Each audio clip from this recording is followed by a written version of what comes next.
Up next, Authentically Detroit welcomes the founders of Black Tech Saturdays, Alexa and Johnnie Turnage. But first, this week's hot take from the Detroit Free Press. Michigan Humane's animal cards are about more than adoption. Keep it locked. Authentically Detroit starts after these messages. Have you always dreamed of being on the airwaves? Well, the Detroit Eastside Engaged Podcast Network, or DEEP for short, is here to make that dream a reality. Located inside the Stoudemire, the DEEP Network offers studio space and production staff to help get your podcast idea off the ground. Doesn't take a whole lot of work to get started. Just visit the Authentically Detroit page at ecn-detroit.org or call Sarah at 313-948-0344. Hey, y'all, it's Orlando. We just want to let you know that the views and opinions expressed during this podcast episode are those of the co-hosts and guests and not their sponsoring institutions. Now, let's start the show.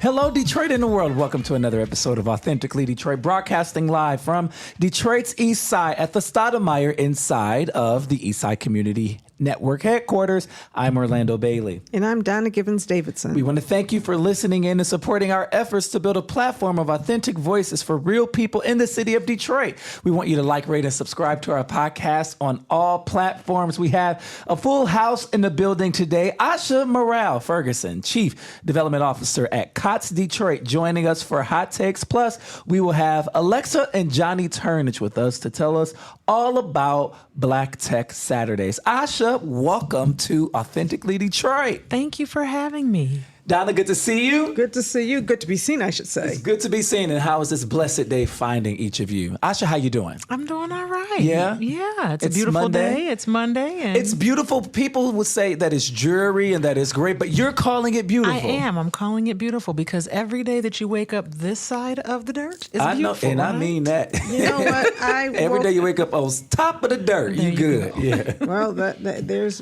great truth to that. But also, I realized that, gray days like this, fall weather reminds me of going back to school, my children going back to Yeah. school. Yeah. And so many people say that fall is their favorite time of year, but then we don't want the gray. And in Yes. Detroit, if you're going to get the fall, you're going to get some gray. Yes. And so I had to embrace it and say, you know what? This is part of seasonal change, and when it's gray outside, it just makes sunny days in the spring that much more beautiful. So That I'm is so okay. true. I'm okay with gray days. I'm not okay with 5 contiguous months of gray. That's what I'm not looking forward to because I'm like, okay, this is fine. This is great. It's sweater weather, Yes. like they say on Saturday. Now, you see how I was sweating today. I was excited. Sweater weather. Yeah, I like sweater weather. But I'm just like, okay, this is good for now. But come February, come time to March, go. it's been time to go, okay? You know what? I can stand the rain. Everybody loves the sunshine, but can you stand the rain? Everybody loves the everything. sunshine. The sunshine makes that much more difference It when you does. have gray days. does. That's what's so exciting about Michigan because we get all the seasons, we get all Yeah. everything. We were in D.C. a couple weeks ago, and the sun was so bright, it was like too much. I was like, I Yeah. need sunglasses on top of my sunglasses to handle all this sun. Yeah. So, I'm enjoying it. Do you guys do any fall activities? Like I'm planning something this weekend with some of my friends. I'm really excited. Like I I'm gonna love do fall some stuff. activities. I think for me, bonfires are my favorite. I went to one last Friday. Yeah. It was so nice. being able to Thursday. just, put a fire pit out and sit with some friends or either have a bonfire, go to a bonfire. The orchards, I love doing the orchards. And I also just love spending time with family Yeah. indoors. So whether it's game nights or movie nights, Yeah. it's the season for all of It's that. the season. Yeah. Donna, you like I do. hay rides and I'm not a mazes. hayride. I'm not a hayride kind of person. I'm not a haunted house kind of person, but I do like the cider mill. And I do love the fire pits. We actually got a fire pit, so I can't wait to actually can't use wait. it when That's it's gonna be cold. nice at yeah, your you have to come house. over. I'm coming. Yeah, you have to come. Our patio is now equipped with stuff, right? So I'm excited about that. We're still cooking outside. Yeah. I didn't really get out much this summer, though. So it's Yeah. been kind of a weird year for me. I've been outside all summer. And so I'm going to continue to be outside in the fall. I want to do, like the fall things. There's this thing that they're talking about going to, and I want to, enjoy a little bit more of Michigan.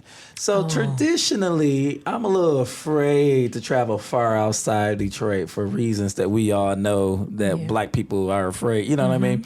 But like one of my friends was like, you got to go to some of these places. Michigan is really really beautiful, and I'm like, okay, so we're gonna try this space, the Meyer Gardens or something. You just have to know where to go. So I just went this summer to the Meyer Gardens. Oh my gosh, not to the Meyer Gardens. I didn't make it there, but I went on a Northern Michigan tour. I did the Sky Bridge. I did Petoskey. I did the Sleeping Bear Dunes. I went to Mackinac. I went to Charlevoix. Did the mushroom houses. I want to see Charlevoix for sure. It was beautiful. So I agree. Like you got to get outside of what we're familiar with and really just enjoy Michigan in all its grandeur. So in 2020, we decided to go out. And so it was Kevin's 60th birthday, and we rented a cabin in the woods, and it was really, really beautiful.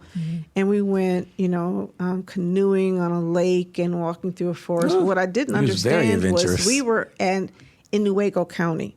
And, months later, we realized that Newaygo was actually the site where the people who were plotting to kidnap Governor Whitmer were located. Oh, goodness. And so it's like we were on the Muskegon River. I'll never forget that. We're rowing our boats, and all of a sudden we hear all these gunshots. And it Who was were they shooting at? Well, I don't know. I think it's Michigan militia practicing. And so you don't realize what's happening, but there's this route you have to travel, and somehow we got off route. It was a little scary, but I didn't know we were in danger until we got lost in the woods. And where's Whoopi Goldberg and go? So Molly, you in danger, girl. Listen, and you know what? When you walk in the woods, this is the only thing I'm going to say. You need to have a GPS something or another in addition to your phone, because your phone does not work that well. We were walking in circles. Oh no, that's the only thing I'm going to say is. We plan to be there during the daytime. Well, Amen. it was take a map with you. It was honestly, it was right outside when we started, and we ended up at dusk. I'm going to tell you, it was so scary because people had these signs like, "Come here, if you walk on my property, I will shoot."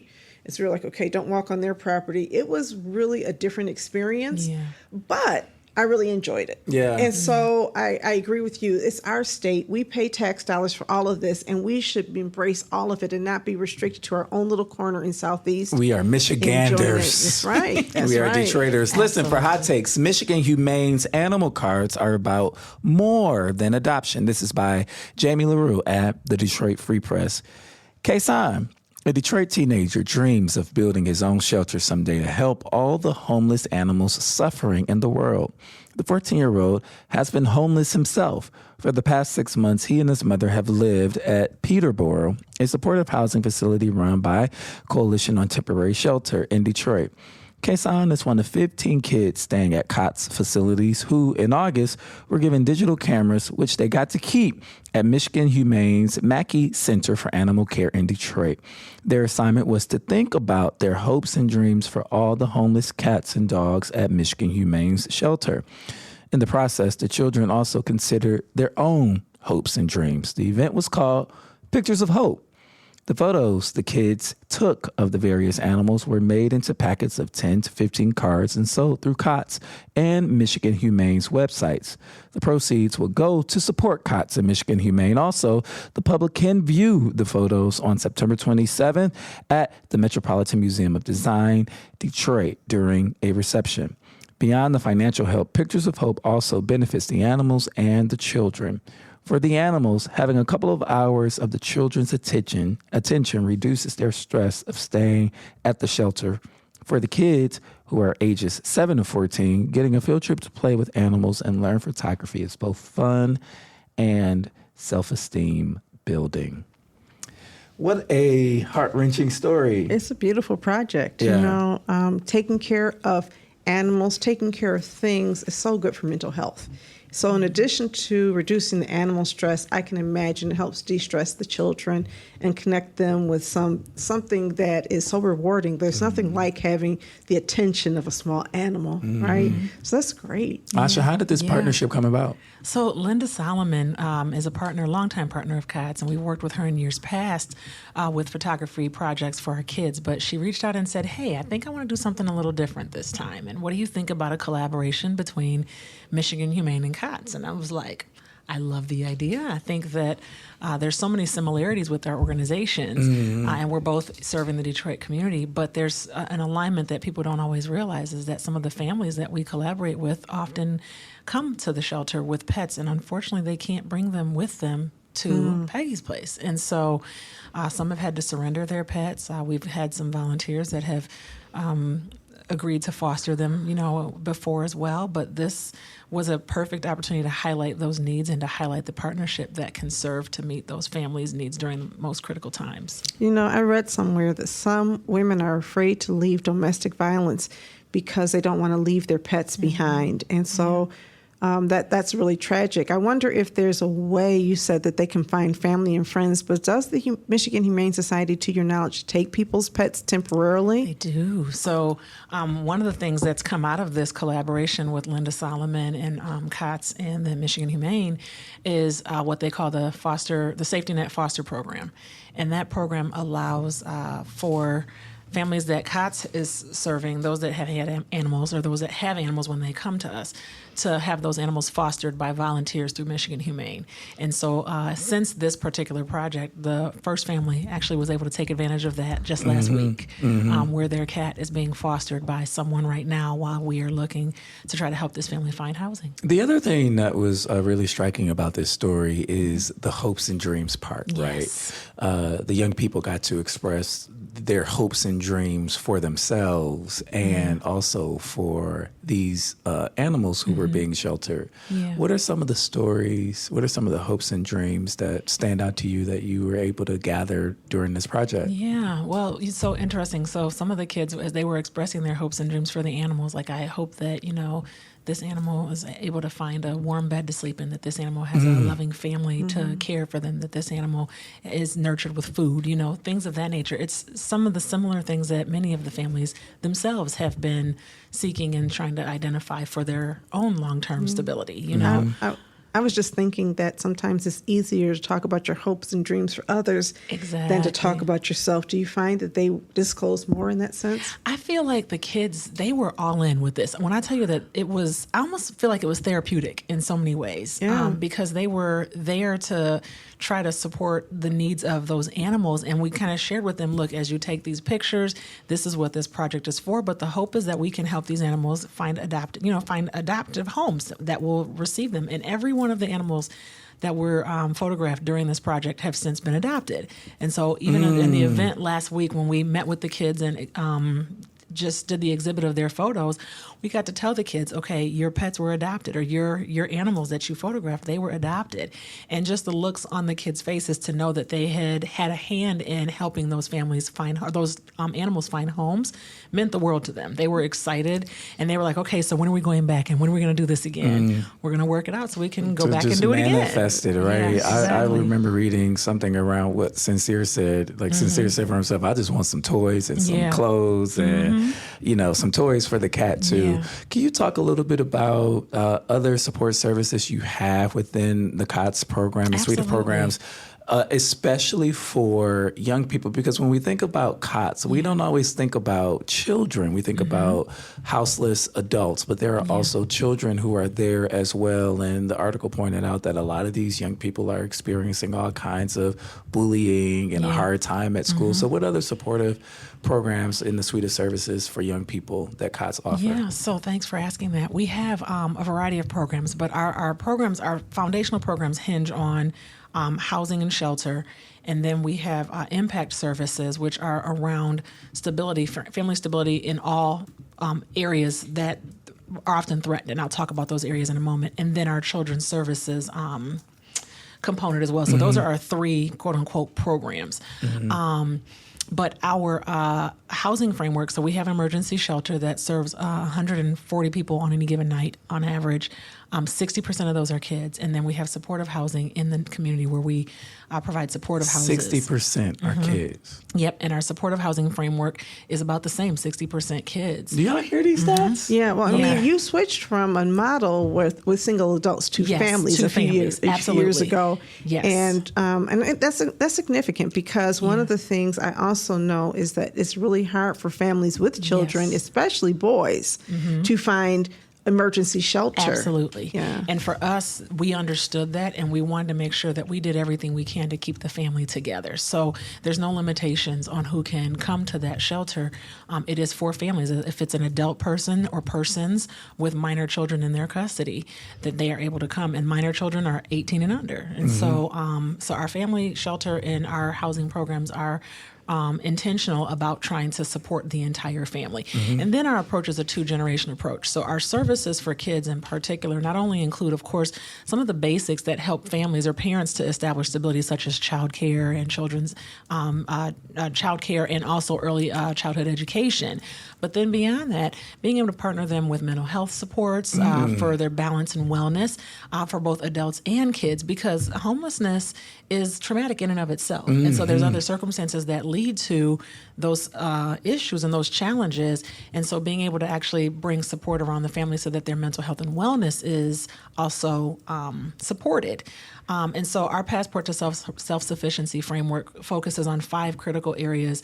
And it's, of course, housing and family stability, health and well-being, including mental, emotional, physical well-being, economic mobility and empowerment, education and job training, and then employment and career development. And then we work with kids to help them with social-emotional well-being and regulation, with preparedness for independence, and ultimately helping them with soft skills so that they can also work to break the cycle of poverty and homelessness. I do want to say that one of our team members has a daughter who is in need of housing. And I reached out, and you guys were able to house her and her 3 children, and then she found a place to live, and then you helped her find all of the furnishings and things that she needed to move into her own place. She's not living independently because of you guys, and so I have an enormous debt of gratitude to COTS. And Cheryl Johnson. I called Cheryl, and she We love Cheryl Johnson. Exactly. I amazing. reached out to her, and I said, do you know of any place? She's, I think I have one space available. And that really moved me because you know, we work with people in the community. It's one thing when other people in the community are in crisis, it's always hard, but when it's one of yours, it's even harder. I do have a question, though, about you talk about these animals finding homes. What about the young people? How long are they usually with you before they find homes? Yeah, so our average length of stay in the shelter is right around 88 days right now, 89 days. And it really depends on the dynamic of the family or the makeup of the family. So we all know that housing in Detroit is sometimes challenging to identify, but imagine a family. Yeah. I was being very, very generous there. But imagine a family that has 4 or 5 children, the challenge of finding adequate housing that meets their household's needs versus a single person, single man, single woman trying to find housing. It's, of course, easier to try to identify studio apartments or 1-bedroom apartments that can facilitate a smaller household, but larger households, it takes time. I know we have to go soon, but I would just want to talk about this one bill that just worked its way through the state legislature that makes it illegal for landlords to discriminate against people with Section 8 vouchers.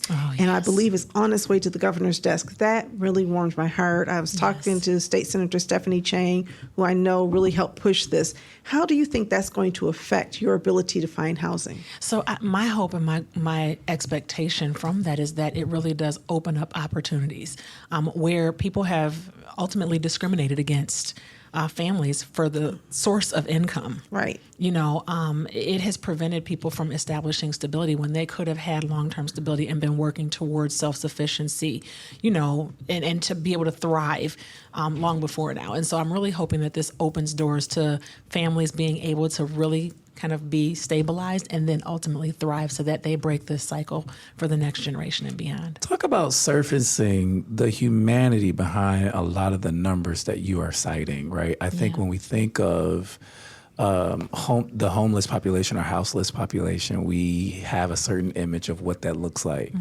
And then we assign personal responsibility instead of assigning responsibility to systems that continually fail people. Yeah.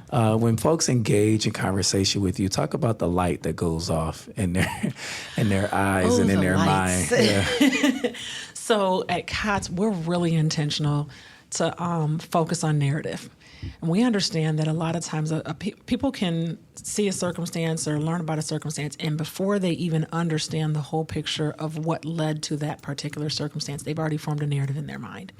And so for us, we're always challenging the narrative. We're challenging the perceptions that people have of families that experience homelessness. We challenge the narratives that people build around instability, around poverty. Like there are some significant narratives around poverty that are not true, right? And so once we're able to challenge those narratives, then we kind of go to the next step where we start to challenge paternalism and fatalism, where people feel like, well, okay, now I understand that this is the case, but now let me help you figure this out, or I'll point you to a solution, instead of helping the families or either leaning to their own experience, their own dreams, their own desires to let them formulate their own solutions and define what the path is that's best for them and their household. And so for us, it's really important to give our families that platform and that value to their voices, and to dignify them in that way. Right. We've got to shift meta narratives. A couple years ago, Orlando and I were blessed to host the only 13th Congressional District debate in the city of Detroit, right? Or for the entire 13th District. And so, we had most of, not all of the candidates in front of us. And so we asked a question about homelessness. And the immediate response, I bet you can guess what they said. Oh gosh, there's so many things. The immediate response was mental health. Yeah. Yep. It's never housing. It's never housing affordability. Yep. It's never, structured poverty. It's always mental health. And so we live in a society where we like to believe that we are normal, but the people who are homeless, the reason they're homeless is because there is some type of mental deficiency. It makes it easier to vote against, raising taxes or investing in people who have less than us, when we can just decide that they are less than us. Yes. And to point everything to, mind you, people have challenges, but to point everything to those challenges versus even acknowledging the systemic barriers that have existed over the course of many years. But we all have challenges, right? Yes, we do. Sometimes our challenges are hidden behind our doors. Exactly. And nobody has to see what they are. Exactly. I think the other idea is that, poverty is trauma. Yes. Poverty is traumatic. And so you take a person with normal challenges and you put poverty on top of that, and those challenges get worse. Exactly. Or you take a person who's never really had all of the benefits of other people, and they never have a chance to heal from that trauma. But this idea that, we set aside this group of people and decide they're messed up, like alcoholism and substance abuse and domestic violence and mental illness do not exist behind four walls. They only exist when people are in the street. And I just think it's wrong. Yeah. And consider them. that a lot of those challenges that people experience are often the result of poverty. It's not that those issues caused the poverty. Like they're symptomatic of poverty. Exactly. Yeah. The generational poverty that has happened, that has caused these issues as a result. And we can take some of that all the way back to slavery. Oh, absolutely. We can take that some of that all the way back to Jim Crow. And redlining and every other is mass incarceration, but we don't want to look at that. Instead, we want to blame the people. That's why I love COTS, because you have such a humane response. We had Cheryl on here last year talking about the bridges to self-sufficiency. So amazing. And it was just amazing. really What amazing. a great interview. To really look at everybody as having the possibility of being whole. Absolutely. If we just put the work in. So you're doing God's work and connecting these children to animals and really lifting up the needs and vulnerability of children is so important. Thank I should tell the people where they can purchase some of the the photography Yes, and the works. by all means, they can go online to cotsdetroit.org or to michiganhumane.org and purchase the cards there. And we hope to maybe have the photos on display again elsewhere here in the near future. But by all means, the support is greatly appreciated by both COTS and Michigan Humane. We're grateful for the opportunity, grateful for the sponsors that made it happen, and grateful for Linda, who had the idea. Yeah. Thank you so much for joining us here on Thank you for Authentically having me. Detroit. We'll be right back with Johnnie and Alexa Turnage of Black Tech Saturdays. Keep it locked. Founded in 2021, the Stoudemire is a membership-based community recreation and wellness center centrally located on the east side of Detroit. Membership in the Stoudemire is available on a sliding scale for up to $20 per year or 20 hours of volunteer time. The Stoudemire offers art, dance, and fitness classes, community meetings and events, resource fairs, pop-up events, the Neighborhood Tech Hub, and more. Members who are residents of the East Side have access to exclusive services in the Wellness Network. Join today and live well, play well, be well. Visit ecndetroit.org.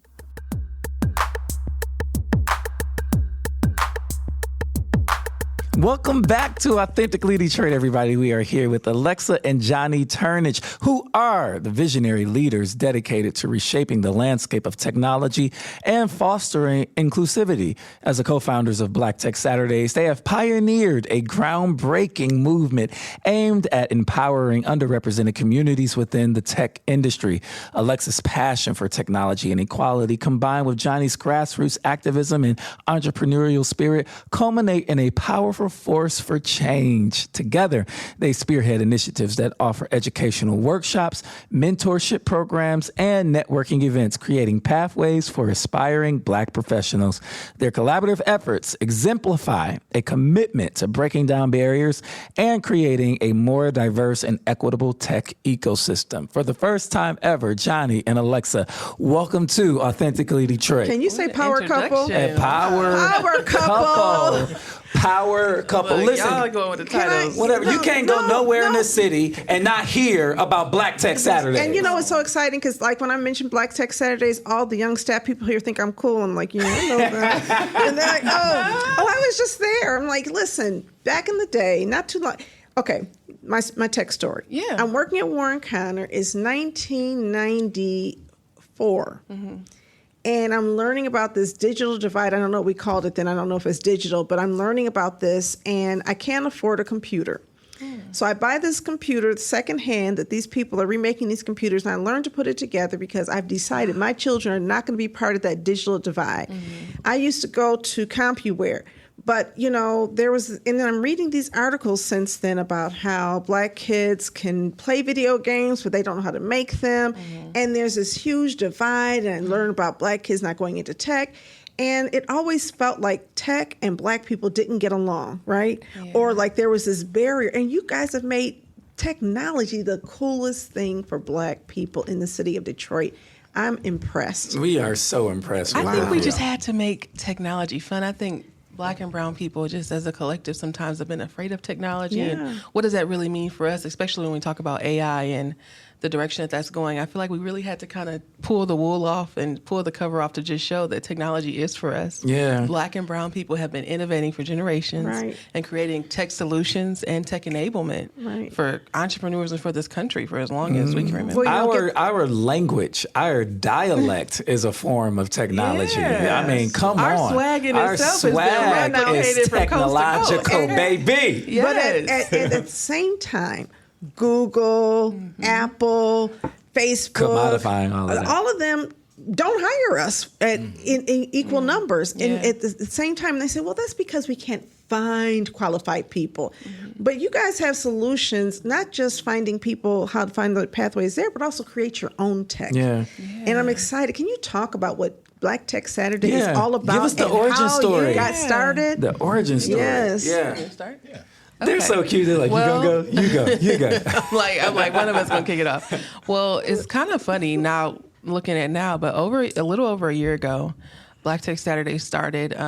Johnnie and I were actually thinking about moving to Houston. We had found a place. We were kind of like, we're out of here. We had been in technology. Johnnie had started a tech company called Even School, and we were just really like, where is the tech community here in Detroit? So we started traveling. We went to Afro Tech. We went to Miami Art Basel. We went to Houston and Austin and saw what tech community they had there in Atlanta. New York, Los Angeles, we were able to just go around and see what are these other major cities offering where there's a large Black community. Of course, we're one of the largest Black communities in the country. And how are they roping in technology? How are they teaching about technology and showing communities how they fit in? And we really couldn't find what we were looking for here. And of course, Johnnie, being who he is, the community organizer that he is, he just started it with just 5 people in a room like we're in right now, sharing notes, sharing tips and tricks on what is a pitch deck. What does that even mean? What is a data room where you're supposed to store and collect all these things when you're starting to look for investors and whatnot? And 5 people, every week it just kept growing. The next week it was 30. The next week it was 50. And we were like, wow, there are actually people interested in how they fit in technology. Because what people don't know is when we started, it was just us messaging cousins like, hey, would you be interested in coming to learn about technology on a random Saturday? We got pizza and we got people. And it was just that. It was just sharing the information literally with a few family members, with a few people on LinkedIn. And then when Johnnie finally did post a graphic on LinkedIn, it went viral. We were like, wow, people are actually interested in learning about, like you said, not just tech enablement for their business, but us finding different corporate partners. Shout out to Rocket Companies, who actually comes to Black Tech Saturdays and tells people how to prepare for a career in technology and really recruits from Black Tech Saturdays, which is a really cool thing. Talk about what it has become. Yeah. I mean, from 5 people now, y'all doing it. Oh, it's a movement. It's a movement. I think that was probably week 3 or 4. We were like, where did all these people come from? There were 100 Literally. people. We ran out of food. Yes. And we're like, this is different. And what was the most different is it was where people were coming from. Like, we had executives, there were tech founders. And I'm like, there were someone as young as 3, someone as old as 80. So I'm like, oh, this room is unique. And at this point, we average like 500-600 people a Saturday.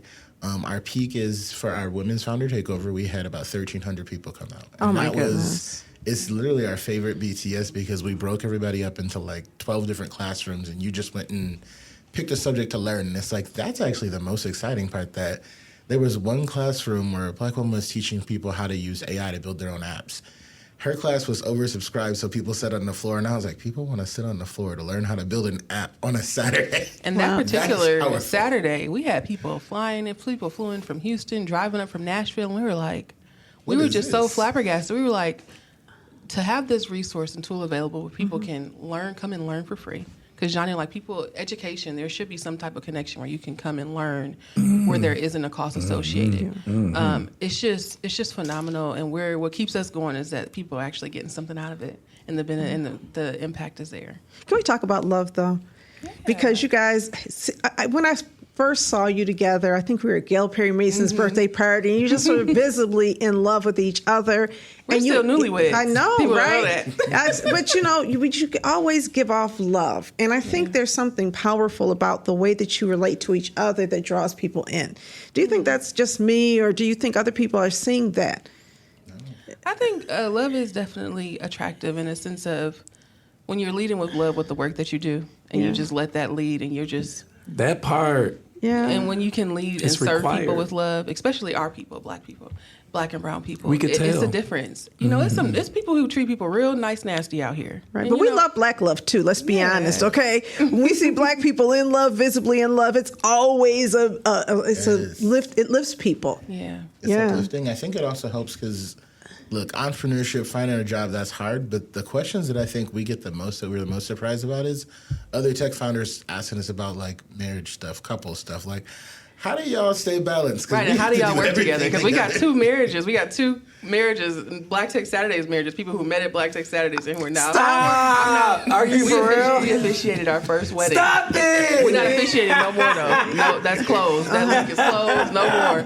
But Johnnie wanted to do it. He's like, we're going to fit. So our photographer, who's been our photographer from before we started Black Tech Saturdays, she met her husband at Black Tech Saturdays. Oh, snap. And they are now... That was, what... Even a year ago? A year ago, they let me clear my schedule, because I still have to make it to one. Let me see if I find a wife that BTS. Well, listen.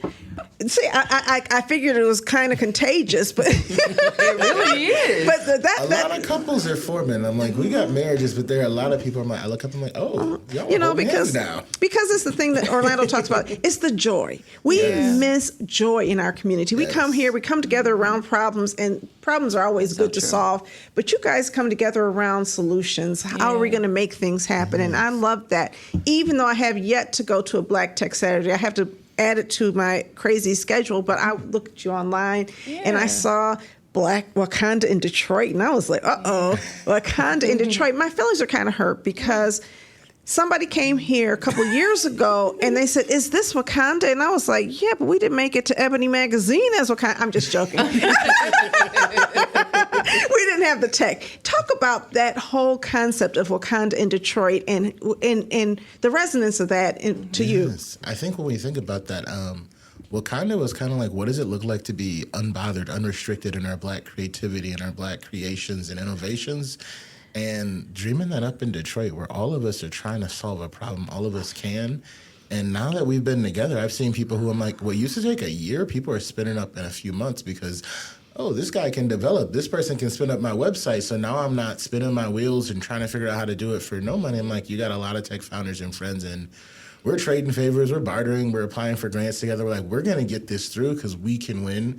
And it's just getting there. So honestly, it's a beautiful space of how do we just plus one each other up, and yeah, we should create it. If there's a thing, we should probably have a tech solution for it, especially in our communities, because it's really scalable. And you get the work that you all are doing is just resounding. I saw a mainstay at Black Tech Saturdays in the person of Darren Riley on President Joe Biden ad. I was just like, he was in the motorcade. He was in the motorcade. It's just like, what is going on over there at BTS? Also, shout out to Darren Riley, who just announced today that he's one of the finalists for Pharrell Williams' Black Ambition Prize, which is $1 million grand prize. We're so proud of him. Out of thousands of applications, only 40 were selected as finalists, and Darren is just continually he's hitting his milestones at extraordinary rates, and we're so proud of him. I remember when I first met him. I think in 2016 at what was then a Tech Equity Summit, and I was moderating a panel that he was on, and he's always been impressive. So this is no surprise. But there was also something that I don't know if it was announced today, in addition to Darren's announcement, that somebody got an honor from the Michigan Chronicle, 40 under 40. Yes. Thank you. I'm very grateful. Let for the people know you still under 40. That's right.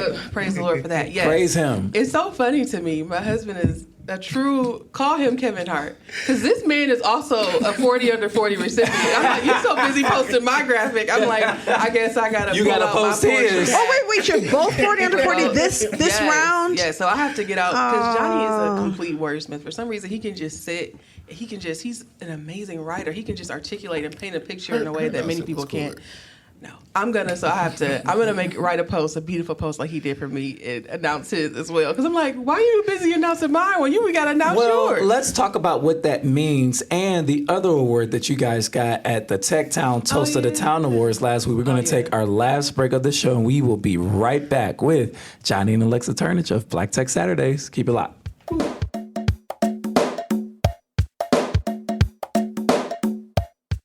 Have you always dreamed of being on the airwaves? Well, the Detroit Eastside Engaged Podcast Network, or DEEP for short, is here to make that dream a reality. Located inside the Stoudemire, the DEEP Network offers studio space and production staff to help get your podcast idea off the ground. Doesn't take a whole lot of work to get started. Just visit the Authentically Detroit page at ecn-detroit.org or call Sarah at 313-948-0344.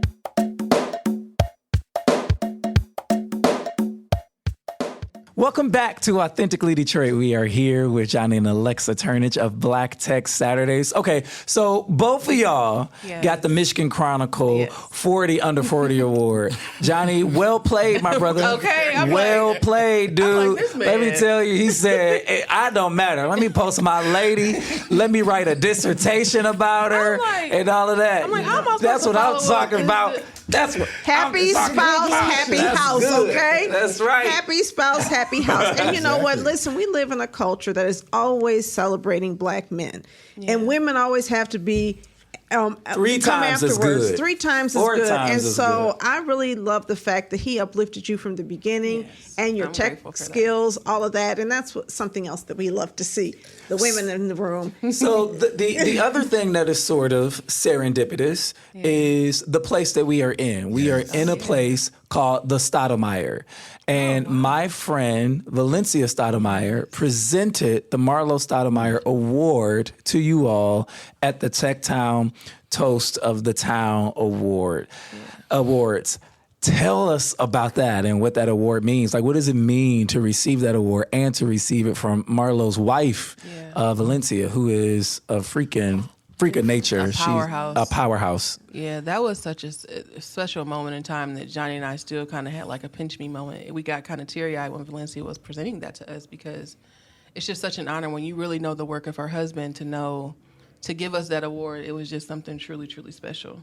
Yeah, honestly, when they told us, I was like, these are some big shoes. I was like, whoa, I don't know if y'all want to give us that award. I was like, is that? Because Marlo's work, it's just, you just hear it ringing from so many people that we know, so many LinkedIn messages we got of stories of Marlo and the impact for entrepreneurship and small businesses. So we don't take that lightly at all. It's the butterfly effect, right? Yeah. It came back to you, and you guys have really, and you guys, I can see it though. You know, sometimes people give awards and people's names, like, oh, okay, and they don't really, but I can see it because that's what Marlo was about. Yes. He was about connecting people. He brought people together, filled Amplifying rooms, black talent. amplifying talent. Yeah. Remember, he used to write Like about Rose. people Every day. And, oh my Yep. goodness, he wrote about me that one time, and I was like, oh my! It was so nice. You talk about a wordsmith and somebody who was able to really celebrate other people, and that's what you guys do. Yeah. And so I think it's very well deserved. I'm really excited. And, you know, we have a picture of Marlo out there. And when we take our picture with you guys, we're going to take our picture in front of that picture of Marlo I love that. today. Yeah. I have a question, though, about Black Tech Saturdays. How many businesses have come out of Black Tech Saturdays? New businesses, do you know? Pop y'all collar a little bit. Where the stats Honestly, at? So we got to do an update of the numbers, but since it started, I think we've seen almost 70 businesses started since April 29th. And the cool part, though, is so many of these businesses have gotten to revenue and milestones so much faster. And I'm like, it's because of the community effect. I'm like, people are getting their first customer, their first contract. Somebody else is recommending them. Oh, you took on something that's too much. We got a tech founder who had an app launch coming up, and somebody said, oh, wait, I'm going to take 2 weeks, and I'm going to just help you get the app there so you can launch. And it's like, people don't have to do it alone. You have a different safety net right now. And you all are becoming sort of an intermediary where you're helping to, you know, build capacity, even fund some of these ventures. You all have the Digital Empowerment Summit coming up. Tell our listeners about what that's about. And you guys will be giving away $120,000 at the, tell us. Yes, Tell us. yes. When is it? Where is it? What's up? It's this upcoming week, October 3rd through October 5th. This is National Digital Inclusion Week. I think the years past, Detroit, we did a couple things for it, but this year, when we started planning it and we saw we had the opportunity, we're like, how can we infuse the work that we've been doing with device giveaways and upskilling to this entrepreneurial spirit? Because honestly, I just think that's just the next step on progression. You got a device, we got you some skills. Now let's get you a business. Let's figure out how we can help you make some money. And we have over 75 speakers coming out from Detroit, from around the country, to teach people everything from how to do like very introductory to digital skills to how do you monetize Facebook? How do you start a podcast? How do you do the different things that you might need? And it's kind of built by us, taught by us. Like we did an open call for speakers, and we had way more speakers than we could even find classrooms. But the exciting part was, I'm like, to have so many people from the community pitch a workshop and say, I'm going to teach somebody how to do this so they don't have to deal with what I went through. All the trouble and it's like sometimes as an entrepreneur, as a tech founder, as a tech curious person, when you're starting out, when you have an idea and maybe you're kind of stuck, you don't know where you're supposed to go. Maybe you're looking for a new job. It's just so many different things that can kind of hold you up and maybe halt your getting to your next milestone. And we found that teaching these 1 hour quick drop-in sessions can help you press the easy button on some things, whether that's learning how to build and connect with people on LinkedIn, or like Johnny said, how do you brand yourself? How do you present yourself to a community to say, hey, this is a service that I offer? or starting off with, how do I start with AI? How can I start making my life easier? That's my question. Yeah, with these solutions. I was just talking about this right before we sat down. I went to a workshop last week at this conference in the state, and all the sessions weren't great, but I went to the one session on AI for nonprofits, and the presenter showed all these things you could do with AI. And I came back home and I tried to do them and I couldn't figure any of it out, which bothers me because, as I told you, since 1993, I've been working on my own tech skills, and I thought I was pretty good at stuff. But it's hard for me. Can you talk about how you can take somebody who is, say, north of 60 and get them connected to all of these tools? Yeah, so that's where I think I want to plus one the work of our community ambassadors, Maya and Keith, because they created something called visioneering meetings, where they actually take people through workshops on how do you look at like everyday community issues, quality of life issues, and apply it to a tech need. Because sometimes I find it's easier to teach the tool if you can apply it to like, what do you do every day? Yeah, right? When you use AI, don't just say, here's all the stuff you can do. Let's open up the tablet and say, let's make a grocery list together. Let's do something that you already have the confidence to do, so when you do it, you know what the finished product looks like. I want to make a brochure. I want to make a PowerPoint. I want a personal assistant. I want everything that man promised me on that list, right? Okay. Because I can do a grocery list.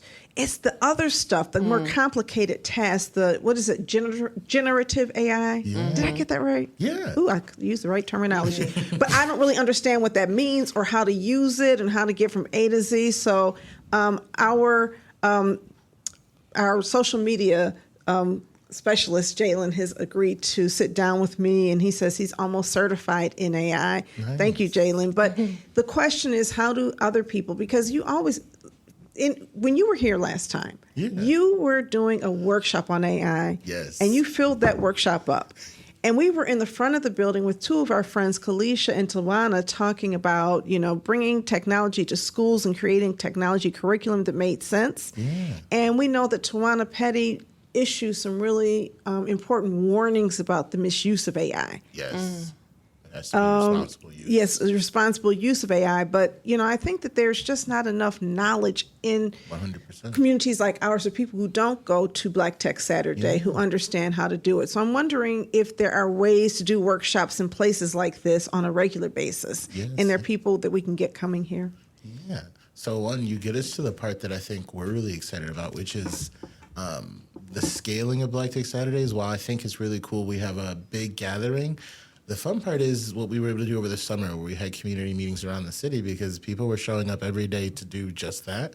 So one, building out the team, and we're raising a little money, give money to entrepreneurs to also send entrepreneurs out to go do the workshops. One of the favorite workshops we had was we had Delon Dixon and Ethan Lloyd do an AI and social media workshop, and it was at Liberty Temple Baptist. Had 115 people show up, and they just walked through like a basic, here's AI, here's how you can use it, here is that like picture guide, and here's how you can use it for social media, because at this point, if you're not using social media, you're not connected. So expect more of that from us. We're building out our 2025 calendar to both train people to do it and like send more entrepreneurs out, because one of the most helpful things for an entrepreneur is to go teach people what it is you're doing, what it is you're building, because that's how you get people to adopt your solutions. I think that 313 Connect, you have that 313 Connect connection, and you hooked us up last month or earlier this month. That was so exciting. Can you talk about that? Yes. Look, I loved when I got that call. The Detroit Lions said, we want to come and do something with Black Tech Saturdays. And I was like, I don't know. I think I have a really good idea. There's another place that we could be at. And to have the Lions bring out David Montgomery and Alex Alonzo, I'm sorry, I'm messing up your last name. But to have them bring the Lions and do a whole community activation. There are almost 1,000 people here. Gave out devices, Lions players, food trucks, and that's the kind of energy I like to see. That's when I think about how tech can touch everything, that's one of those examples of how we're being intentional on directing resources to places maybe where they're not. That was so exciting. We really loved it. We thought we were going to get like the injury reserve team. We got starters, okay? Right, We're sending them win games. It's so amazing. Yeah. And you guys made it happen. So I just want to thank you for that, and also just make sure that we figure out a way to connect 313 Connect, even in the instructional method. Because I wanted to teach AI. I look at AI as possibly problematic, but for many of us with small staffs, it could be an equalizer. Yes, for sure. Give folks the specs of the Digital Empowerment Summit before we head out. Yeah, so Digital Empowerment Summit is going down this week, October 3rd through the 5th. We're starting off at the Science Center, where we're having our Youth Tech Fest. We're going to have over 1,000 students from Detroit Public Schools and the surrounding area come out just to learn about technology and meet some of the tech founders so that maybe that they can see a career in technology. And then Thursday evening, we're welcoming Jay Bailey, who's the president and CEO of the Russell Innovation Center in Atlanta, where he's taken over 100 entrepreneurs to get them to how much in revenue in less than a year? Collectively, $162 million in revenue. What? Yes. Can you repeat that again? Jay Bailey, my cousin. That is not your cousin. Cousin. I need a couple tell him dollars. again what he did. No, he In ain't my 4 cousin. years, he took 100 entrepreneurs in Atlanta to collectively $162 million in revenue. Yes. And I'm like, they did that so fast, so intentionally. We want to bring some of those best practices up here to Detroit. Yes, I'm like, whatever they're doing down there, I'm like, we need to bring those practices here and really take a minute to learn and see what practices, what strategies they use to get those entrepreneurs to that milestone. And then we're really, really excited to have native Detroiter John Powell here Friday evening at the College for Creative Studies, who's the director of Uttering and Belonging at Berkeley University in California, to come and teach us what does it mean for Black and brown people to belong in technology. And how can we make it better for each other? What does that look like? I love that. Since Is there a website that people need to go to register? So you can go to www.blacktechsaturdays.com.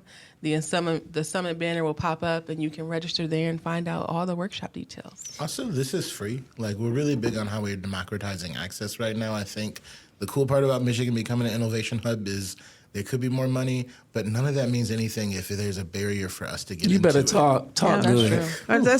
That's the part that gets me excited, right? Yes. Is This you is don't a want to gift be to the left city of behind. Detroit, yes. You know, Right. this Come and is learn. this is Motown, right? This is a place where we innovate. This is a place where we figure things out. And so you guys have really led the march in figuring this out for technology. Although lots of people have classes, right? There's so many people who have coding classes and the like, and those are important. But you're actually doing the whole thing, and you're helping people develop businesses. Yeah. You have an Since you don't ecosystem charge- approach, and right, that's really needed. Exactly. You don't charge anybody money for these things, right? So how do you get paid? Yeah. So right now we do fundraising. We're building fundraising for grants. Alexa and I also still do. We have a tech consulting business, so we just do a lot. We do a lot of work after work. So Literally. tech consulting. Can you talk about that? We support organizations and ecosystems doing storytelling, community building, and then really how do they measure the work? Because the work of Black Tech Saturdays, it might seem like a bunch of chaos, but there's a lot of intentional story building, a lot of intentional community building to. Oh, we see it. We don't see chaos. We see the story. I see greatness. Yeah, we see But the the greatness of question it. is, how do you take on new customers? So we take on different customers, whether they be ecosystems. Donna's asking for a friend.